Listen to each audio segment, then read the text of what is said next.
디모데후서 4장 9절 말씀부터 18절 말씀까지 우리 한 절씩 교독하겠습니다.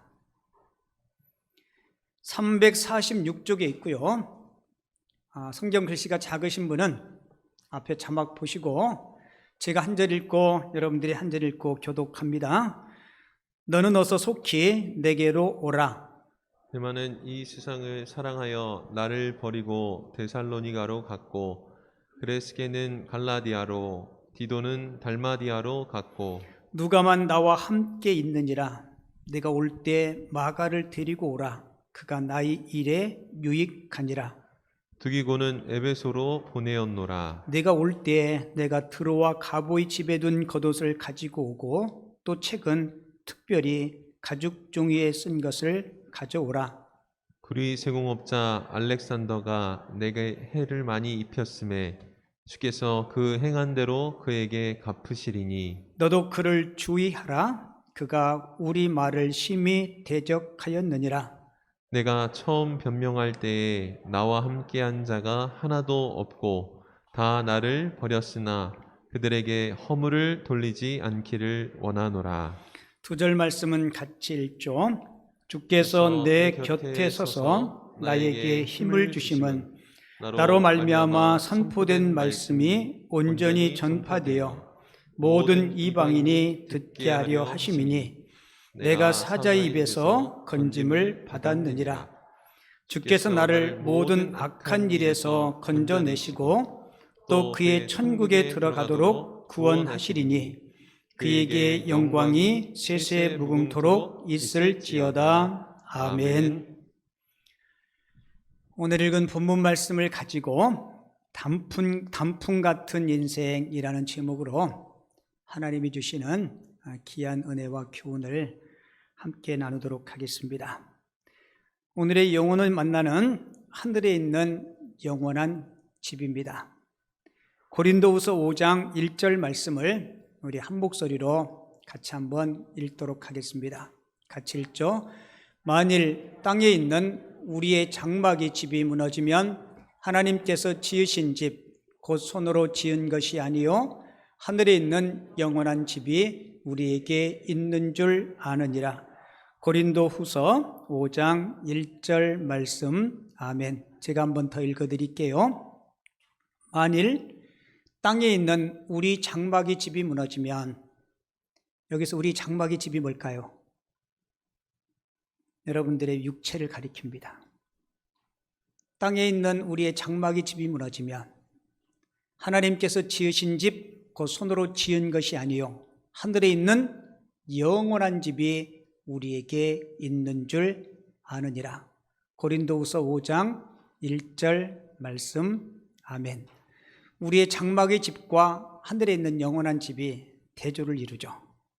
우리는 이 땅에 장막의 집, 무너질 수밖에 없는 장막의 집에 있지만 우리는 영원한 집을 하나님께서 예비해 두셨고 영원한 집에 소망을 두고 살아가는 하나님의 백성임을 꼭 기억하시기 바랍니다. 나태주라는 시인은 행복을 이렇게 얘기했어요. 나태주 시인은 행복이라는 시에서 행복이란 저녁 때 돌아갈 집이 있다는 것이라고 말했습니다. 성도는 돌아갈 하늘의 집에 있는 이 땅의 순례자들입니다. 하나님을 믿지 않는 사람들은 돌아갈 하늘의 집이 없는 방랑자들입니다. 세상에서 아무리 성공해도 이 세상을 다 마치고 돌아갈 하늘의 집이 없는 사람이 제일 불쌍한 사람입니다. 우리는 이 땅에 살지만 천국 백성입니다. 천국 백성답게 하늘의 시민권자답게 당당하게 기쁨을 누리며 소망 가운데 살아갈 수 있는 우리 모든 성도님들 되어줄 수 있기를 주님의 이름으로 축원을 드립니다. 오늘은 2021년도 마지막 주일입니다. 오늘 설교 제목이 뭐라 그랬어요? 단풍 같은 인생. 제가 오늘 본문의 설교 제목을 단풍 같은 인생이라고 정한 데는 이유가 있어요. 여러분, 단풍은, 낙엽은 지면서도 아름답죠. 봄에 작은 새싹으로 시작합니다. 그리고 한여름이 되면 이 잎새는 자기 표면적을 넓힐 수 있을 만큼 가장 최대한도로 넓혀요. 그리고 태양으로부터 오는 에너지를 통해서 광합성 작용을 하면서 나무를 자라게 하고 열매를 맺게 합니다. 그리고 이 잎은 자기 사명을 다하면 떨어지는 낙엽이 되면서 형형색색의 아름다운 모습으로 사람들을 즐겁게 하고 생을 마감해요. 그러니까 낙엽은 지면서도 생을 마감하면서도 사람들에게 기쁨을 주죠. 저는 우리 인생도 낙엽처럼 단풍처럼 저런 인생이 됐으면 좋겠다라는 생각으로 단풍 같은 인생이라고 제목을 정했고요. 오늘 본문의 주인공 바울도 단풍같이 아름다운 인생의 삶을 살았어요. 아마 우리 모두가 그러한 삶을 다 꿈꿀 것인데 우리는 모두가 그 꿈과 그 생각대로 다 저절로 되어지는 것이 아닙니다. 가끔 성도들이 신앙생활하면서 이런 회의감이 들 때가 있을 거예요. 내가 나름 교회도 열심히 나갔는데 헌금도 했는데 기도도 했는데 왜 내 인생이 이렇게 이럴까? 어떤 때는 낙심도 들고 진짜 하나님은 살아계신 건가라는 의구심도 들고 그러다 보면 예배와 신앙과 하나님과 멀어지는 경우도 종종 있는 것 같아요. 저도 성도님들을 섬기면서 하나님, 우리 성도들이 간절히 기도하는 저 기도를 하나님이 좀 그때그때마다 응답해 주시면 얼마나 신앙생활에 재미가 있겠어요. 목회하기도 하나님 참 좋을 텐데 왜 하나님은 침묵하시는 것처럼 가만히 계세요? 저에게도 그런 질문이 솔직히 들 때가 있어요. 제가 목사가 된 지 꽤 됐거든요. 군대 제대하고부터 전도사부터 시작했으니까 꽤 오래됐어요. 근데 제가 깨달은 비밀 하나가 뭔지 아세요? 하나님은 내 시간의 계획대로 움직이는 분이 아니라는 겁니다. 여러분 꼭 기억하셔야 돼요. 하나님은 내 시간의 계획대로 내가 기도한 대로 하나님께서 응답도 하시지만 하나님의 계획과 하나님이 정해진 때에 일하시는 분이심을 꼭 기억하시기 바랍니다. 그래서 우리는 때로는 인내하고 기다릴 수 있어야 돼요. 하나님께서 일하시는 그때까지 인내하고 기다리셔야 돼요. 왜 하나님께서 우리를 그때까지 기다리게 하실까요? 내 마음이 내 신앙의 인격이 하나님이 주시는 그 은혜를 받아 누릴 수 있을 만큼 하나님은 우리를 기다리게 하시고 우리를 연단하시고 우리를 훈련시키시는 거예요. 분명한 사실은 하나님은 여전히 살아계시고 하나님은 여전히 저와 여러분들을 사랑하시는 하나님을 꼭 기억하시기 바랍니다. 절대로 낙심하지 마세요. 하나님은 반드시 살아계시기에 반드시 저와 여러분들이 기도에 어떠한 모습으로든지 응답하시는 하나님이십니다. 한 의사가 이 얼굴이 비정상적으로 붉은 사람, 그러니까 혈압이 막 확 올라가지고 얼굴이 붉은 사람, 그 사람을 진료하고 있는데요. 이 환자가 의사에게 이렇게 묻는 거예요. 선생님, 저 고혈압 맞죠? 아마 제 가족에게 문제가 있는 것 같아요. 그랬더니 의사 선생님이 아버지 쪽입니까? 어머니 쪽입니까? 보통 이 고혈압 같은 경우는 유전적인 영향이 많기 때문에 그렇게 물은 거예요. 이 환자가 의사 선생님의 이야기를 듣고 이렇게 대답해요. 제 아버지 쪽도 아니고요, 어머니 쪽도 아니고요, 제 아내 쪽 가족 때문에 그런 것 같습니다 라고 이야기해요. 그러니까 의사 선생님이 고개를 흔들면서 아내 쪽과는 전혀 상관이 없습니다. 고혈압은 유전적인 것이기 때문에 처가와는 아무 상관이 없습니다. 그 남자가 한숨을 쉬면서 이렇게 하겠답니다. 선생님, 그쪽 가족을 한번 만나보십시오. 딱 보기만 해도 혈압이 확 오를 겁니다 라고 이야기했대요. 여러분, 병의 원인 중 가장 큰 원인은 사람에게 있다고 합니다. 그것도 가까운 사람일수록 큰 병의 원인이 될 수 있다는 거예요. 혹시 저와 여러분은 가까운 사람의 심기를 불편하게 하면서 살고 있지는 않은지 한번 점검해 보세요. 나 때문에 누군가가 불편하고 힘들다면 나는 그에게 병을 주는 사람입니다. 세상 살면서 힘들고 어려운 일, 그리고 병을 주는 일들이 참 많은데 나까지 누군가에게 병을 주면서 살면 안 되지 않겠습니까?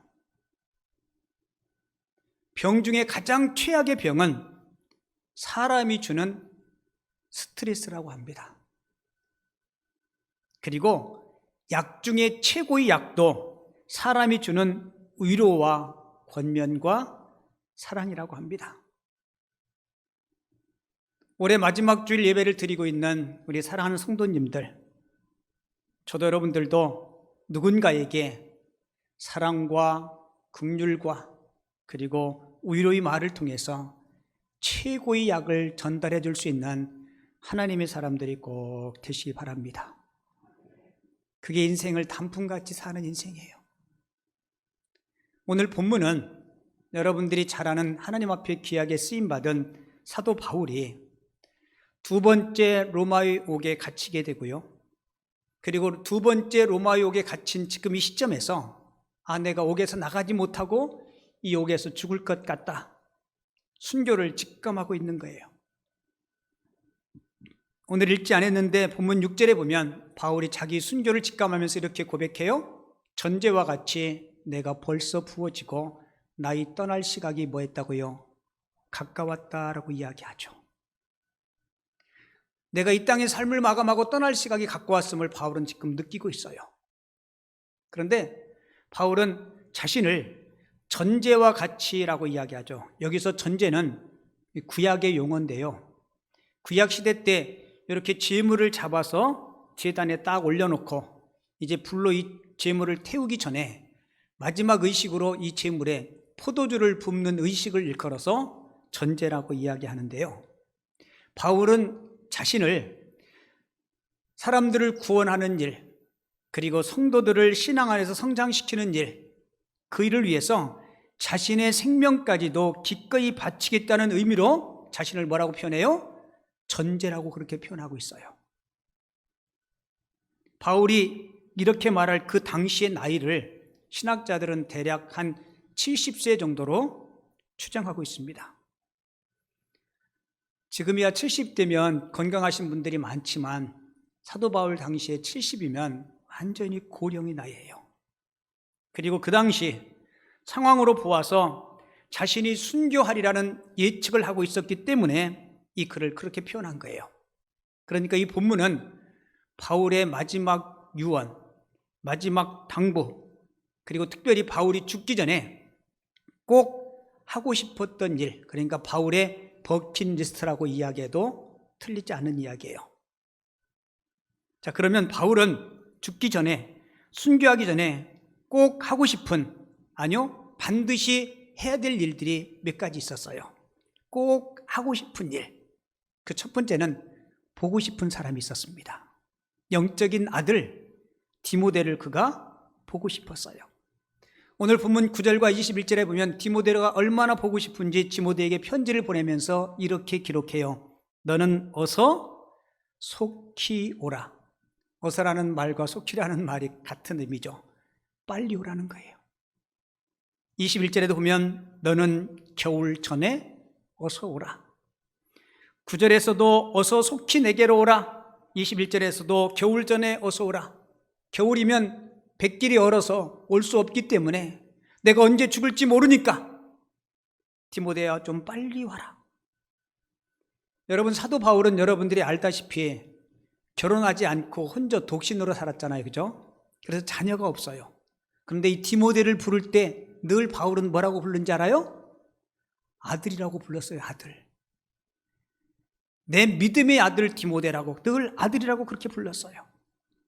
여러분, 사람은 누구나 죽음이 다가오면 사랑하는 사람을 보고 싶어 하는 것이 당연한 것입니다. 그러니까 혈혈단신으로 살았던 바울이 이 디모데는 피부치상으로 정말 바울과 깊은 애정의 대상이었어요. 저는 목사라서 임종하시는 분들을 종종 보는데요, 사람이 본인이 생이 마감이 다가온다 그러면 가족들, 사랑하는 사람들을 꼭 보고 싶어 해요. 그리고 사람이 죽음을 두려워하는 이유 중에 하나가 뭔지 알아요? 내가 죽으면 사랑하는 가족을 영원히 볼 수 없다는 것 때문에 사람들이 죽음을 두려워하기도 하죠. 그래서 바울은 죽기 전에 사랑하는 믿음의 아들 디모데를 보고 싶어 했던 거예요. 그리고 두 번째, 이 바울은 죽기 전에 하나님의 말씀을 가까이 하고 그 말씀을 꼭 읽어야 됨을 오늘 성경을 통해서 우리에게 가르쳐 준대요. 본문 13절에 보면 디모데에게 편지를 보내면서 내가 어서 오라, 그리고 올 때 몇 가지를 가져오라고 부탁해요. 13절 읽어드릴게요. 내가 올 때 내가 드로와 가보의 집에 둔 겉옷을 가지고 오고, 특별히 책은 가죽 종이에 쓴 것을 가져오라. 가죽 종이에 쓴 게 뭐예요? 성경입니다. 하나님의 말씀 성경. 여러분, 그 당시에는 신약 성경은 없었고 구약 성경을 이야기하겠죠. 바울은 죽음이 임박해오는 이 상황에서도 하나님의 말씀을 읽고 하나님의 말씀을 통해서 위로와 영원한 천국의 소망 얻기를 원했던 겁니다. 우리 연세 드신 어르신들에게 제가 이 시간을 들어서 부탁을 드리겠는데요, 다 그런 건 아니지만 연세가 많이 드셨다는 이야기는 하나님 만날 날, 천국 갈 날이 젊은 사람보다는 더 가까웠다는 것을 객관적으로 우리가 느낄 수 있을 거예요. 여러분, 돌아가시면 아무것도 가지고 가는 게 없습니다. 여러분들이 쓰고 있던 안경도 벗기더라고요. 심지어 이빨에 끼고 있는 틀니도 빼더라고요. 손에 있는 가락지도 빼고 목에 걸고 있는 목걸이도 빼고 다 빼요. 근데 여러분, 꼭 기억하세요. 우리가 하나님 앞에 갈 때 가지고 가는 게 있습니다. 내가 주님을 위해서 주님께 드렸던 헌신, 주님께 드렸던 예배, 주님과 함께 영적인 깊은 교제를 가졌던 그것들, 나는 잊지 모르지만 하나님은 꼭 기억합니다. 우리 연세대전 어르신들, 여러분들이 생애 끝자락이 다가올수록 더 하나님을 깊이 찾고 하나님의 말씀을 묵상하고 더 하나님 앞에 여러분들의 삶의 소중한 것들을 드릴 수 있는 믿음의 사람들이 꼭 되시기 바랍니다. 그리고 바울은 마지막 죽기 전에 바울이 인생 버킷리스트 꼭 해야 될 한 가지가 있었는데, 그것은 바로 화해하고 용서하는 일이었어요. 본문 11절에 보면 바울은 디모데에게 편지를 보내면서 이렇게 부탁해요. 디모데야, 내가 올 때 누구를 데려오라 그래요? 마가를 데려오라. 본문 11절에 보면 이렇게 기록되어 있어요. 내가 올 때 마가를 데리고 오라. 그가 나의 일에 유익하니라 라고 기록하고 있습니다. 여러분, 한때 이 마가는 바울이 사역에 유익한 게 아니고 무익한 존재였어요. 마가를 데리고 오라 한 이유는 마가와 함께 청산할, 지금까지 청산하지 못했는데 죽기 전에 꼭 청산할 문제가 있었습니다. 이 문제를 청산하지 않고는 하나님을 배울 수가 없었던 거예요. 내가 이 문제를 청산하지 않고 하나님 앞에 가면 하나님을 뵐 만한 낯이 없었던 거예요. 그래서 바울은 죽기 전에 내가 올 때 마가를 데리고 오라. 여러분, 바울과 마가 사이에 무슨 문제가 있었을까요? 원래 바울과 마가는 동역자였습니다. 사도행전에 보면 사도 바울이 3번에 걸친 선교 여행을 하죠. 첫 번째 선교 여행을 떠날 때 바울이 마가와 함께 선교 여행을 해요. 사실 여행이지 여행이 아니에요. 그죠? 전도의 장으로 갔으니까 여러분 얼마나 힘들겠어요. 핍박하고 반대하는 사람들도 많고, 그런데 열심히 전도 사역을 하고 있는데 갑자기 마가가 선교 도중에 사역을 그만두고 자기 고향 집으로 돌아가 버려요. 여러분, 바울의 마음이 얼마나 섭섭했겠어요. 그가 왜 집으로 돌아갔는지, 왜 고향으로 갔는지 성경은 그 이유를 이야기하지 않아요? 하지만 마가가 떠남으로 바울의 마음속에 큰 상실감이 들었을 겁니다. 그래서 바울이 마가를 보낸 후에 마지막 1차 전도 여행을 끝까지 마쳐요. 그리고 잠시 쉬었다가 2차 전도 여행을 떠나려고 할 때 마가가 2차 전도 여행을 같이 동행하려고 해요. 그때 바울이 마가를 데려가지 않습니다. 왜요? 너같이 불성실하고 너같이 책임감 없는 너를 같이 주의 사역에 동참할 수 없다. 물론 사도 바울은 하나님의 일을 좀 더 올곧게 바르게 하려고 마가를 거절한 거죠.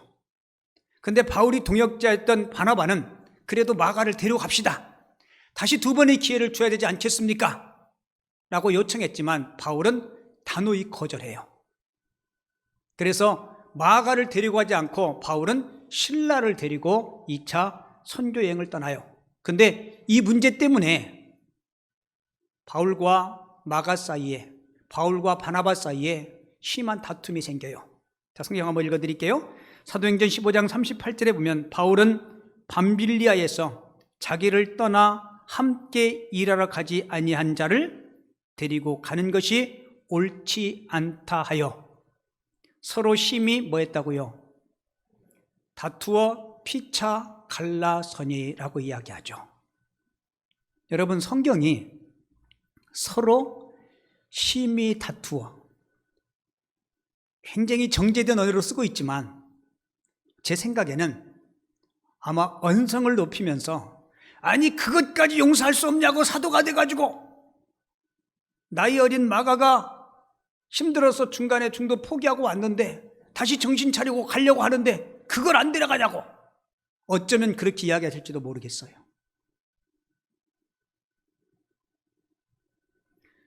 바울이 인생의 마지막 시점에서 그때 그 사건을 생각해 보니까 나야 하나님의 일을 좀 더 효과적으로 잘하기 위해서 그렇게 선택했지만 분명히 그 일 때문에 어린 마가가 마음에 상처받은 것은 분명히 사실입니다.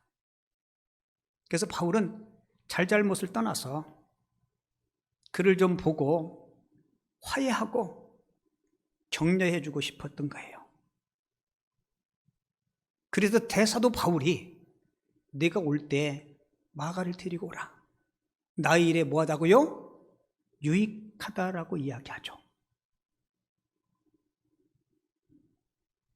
저는 이 본문 말씀을 보면서 사실은 누가 잘했고 누가 잘못했고 이거를 떠나서 저는 사도 바울의 그 넓은 우리 하나님의 마음을 제가 보게 됩니다. 제가 교회 개척하고 이제 18년이 돼요. 적은 세월이 아니죠, 그죠?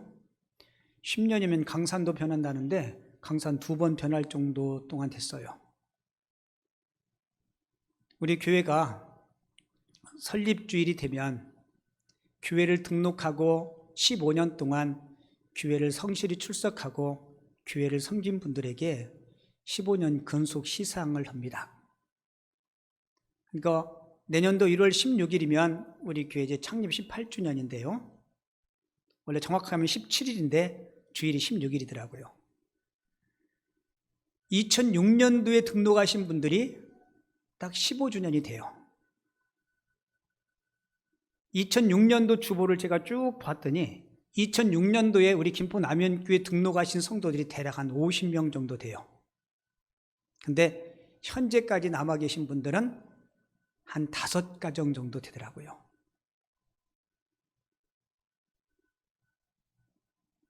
제가 18년 동안 우리 성도들을 섬기고 18년 동안 저희 교회에서 저희가 담임 목사니까 여기 뼈를 물 각오로 지금까지 있고 앞으로도 있을 거고요. 우리 부교육자들도 여러 번 다녀갔어요. 제가 만났던 모든 성도들이 제 마음에 다 쏙 들었을까요? 아니면 저를 경험한 모든 성도들이 마음속에 제가 마음에 쏙 들었을까요? 아마 그러진 않았을 거예요. 제가 목회하면서 늘 많이 기도하는 기도 제목이 뭔지 알아요? 하나님, 사도 바울이 품었던 그 하나님의 마음, 엘리야에게 주셨던 그 하나님의 마음을 저에게도 달라고. 우리 성도님들이 교회에서 여러 가지 사역들을 합니다. 예배도 드리고 목장 모임도 하고 때로는 남녀 전도회에서 사역도 하고 권사에서 일도 하고 차량 운행도 하고 주차 봉사도 하고 교사도 하고 여러 가지 일들을 해요.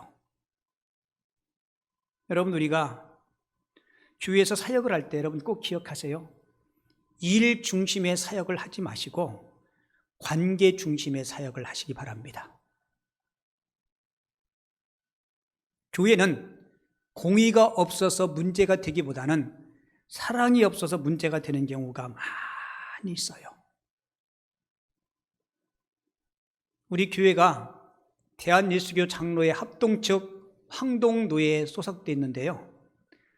우리 교단에는 한 140개 정도의 노회가 있고 교회는 한 12,000개 정도의 교회가 있는데 코로나 이후에 한 2,000교회 정도가 문을 닫았다 그래요.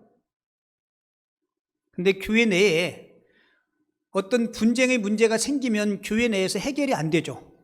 그러면 그 문제를 노회에서 해결해 주세요 가지고 노회를 가지고 와요.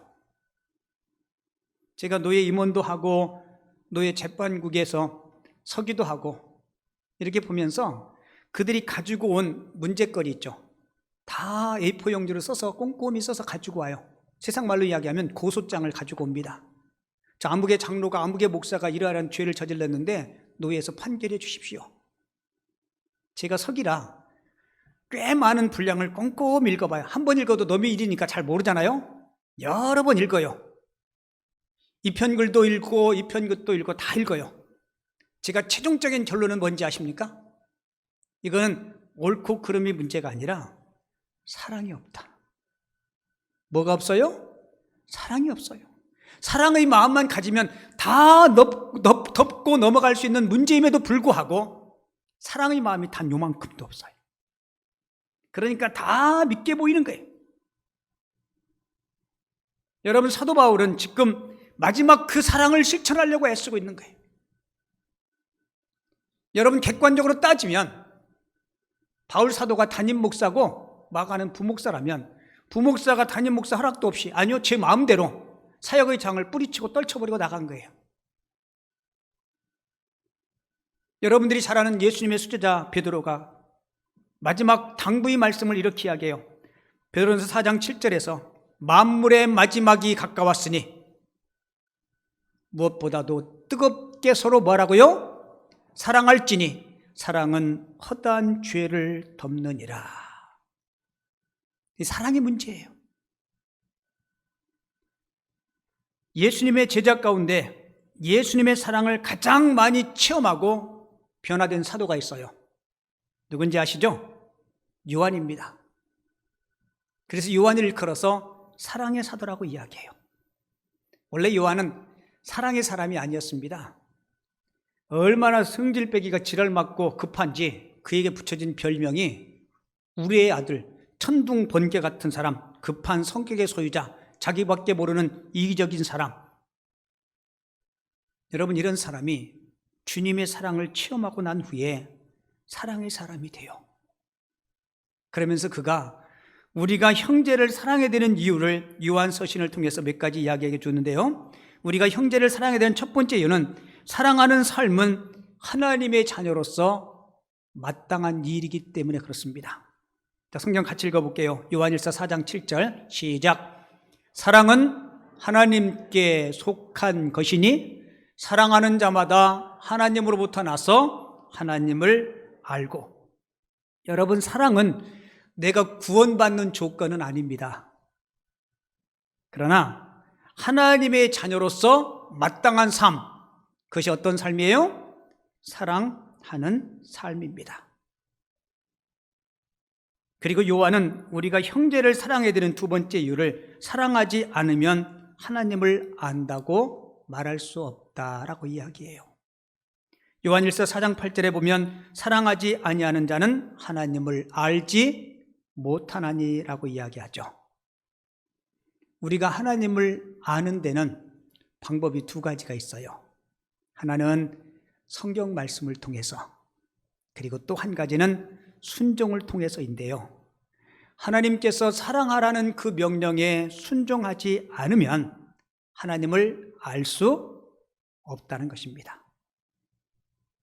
그리고 사랑하지 않으면 하나님을 모시고 산다고 말할 수 없다는 거예요. 요한일서 4장 16절에 보면 사랑 안에 거하는 자는 하나님 안에 거하고 하나님도 그의 안에 거하시느니라 라고 이야기하죠. 그럼에도 불구하고 사랑의 삶을 살지 못하는 사람들에게 사도 요한이 경고의 말씀을 해요. 우리가 언젠가는 주님의 심판대 앞에 설 것이라는 사실입니다. 요한일서 4장 17절 천천히 같이 읽어요. 시작. 이로써 사랑이 우리에게 온전히 이루어진 것은 우리로 심판날에 담대함을 가지게 하려 함이니라고 말씀하죠. 사도 바울은 내가 이제 곧 하나님의 심판대 앞에 서야 되는구나, 이 사실을 깨닫고 그 전에 마가와의 관계 회복을 원했던 것입니다. 자, 저를 쫓아서 하세요. 사랑은 의지입니다. 무슨 얘기인지 아시겠죠? 내가 왜 사랑해야 되는지, 어떻게 사랑해야 되는지 우리는 성경을 통해서 깨달았어요. 내 감정적으로 싫어.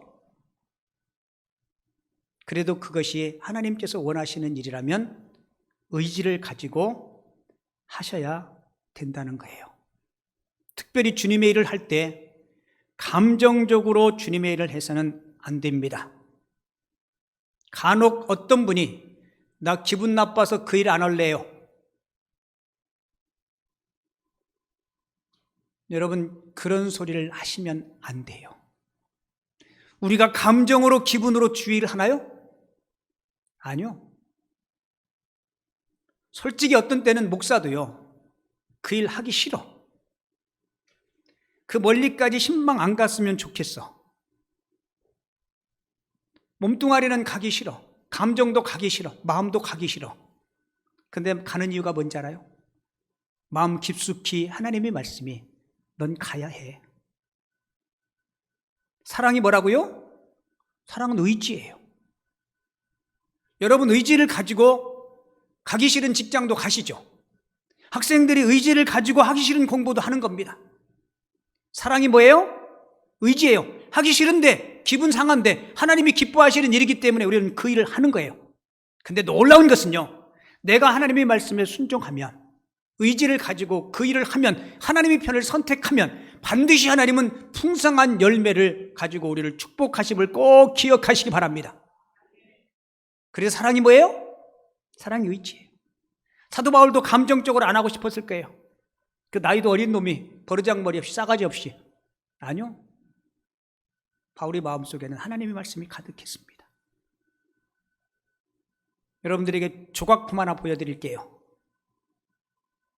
저 조각 많이 보셨죠? 생각하는 사람, 로댕이라는 사람이 만든 작품이에요. 지금 무엇 생각할까요? 바위에 걸터 앉아서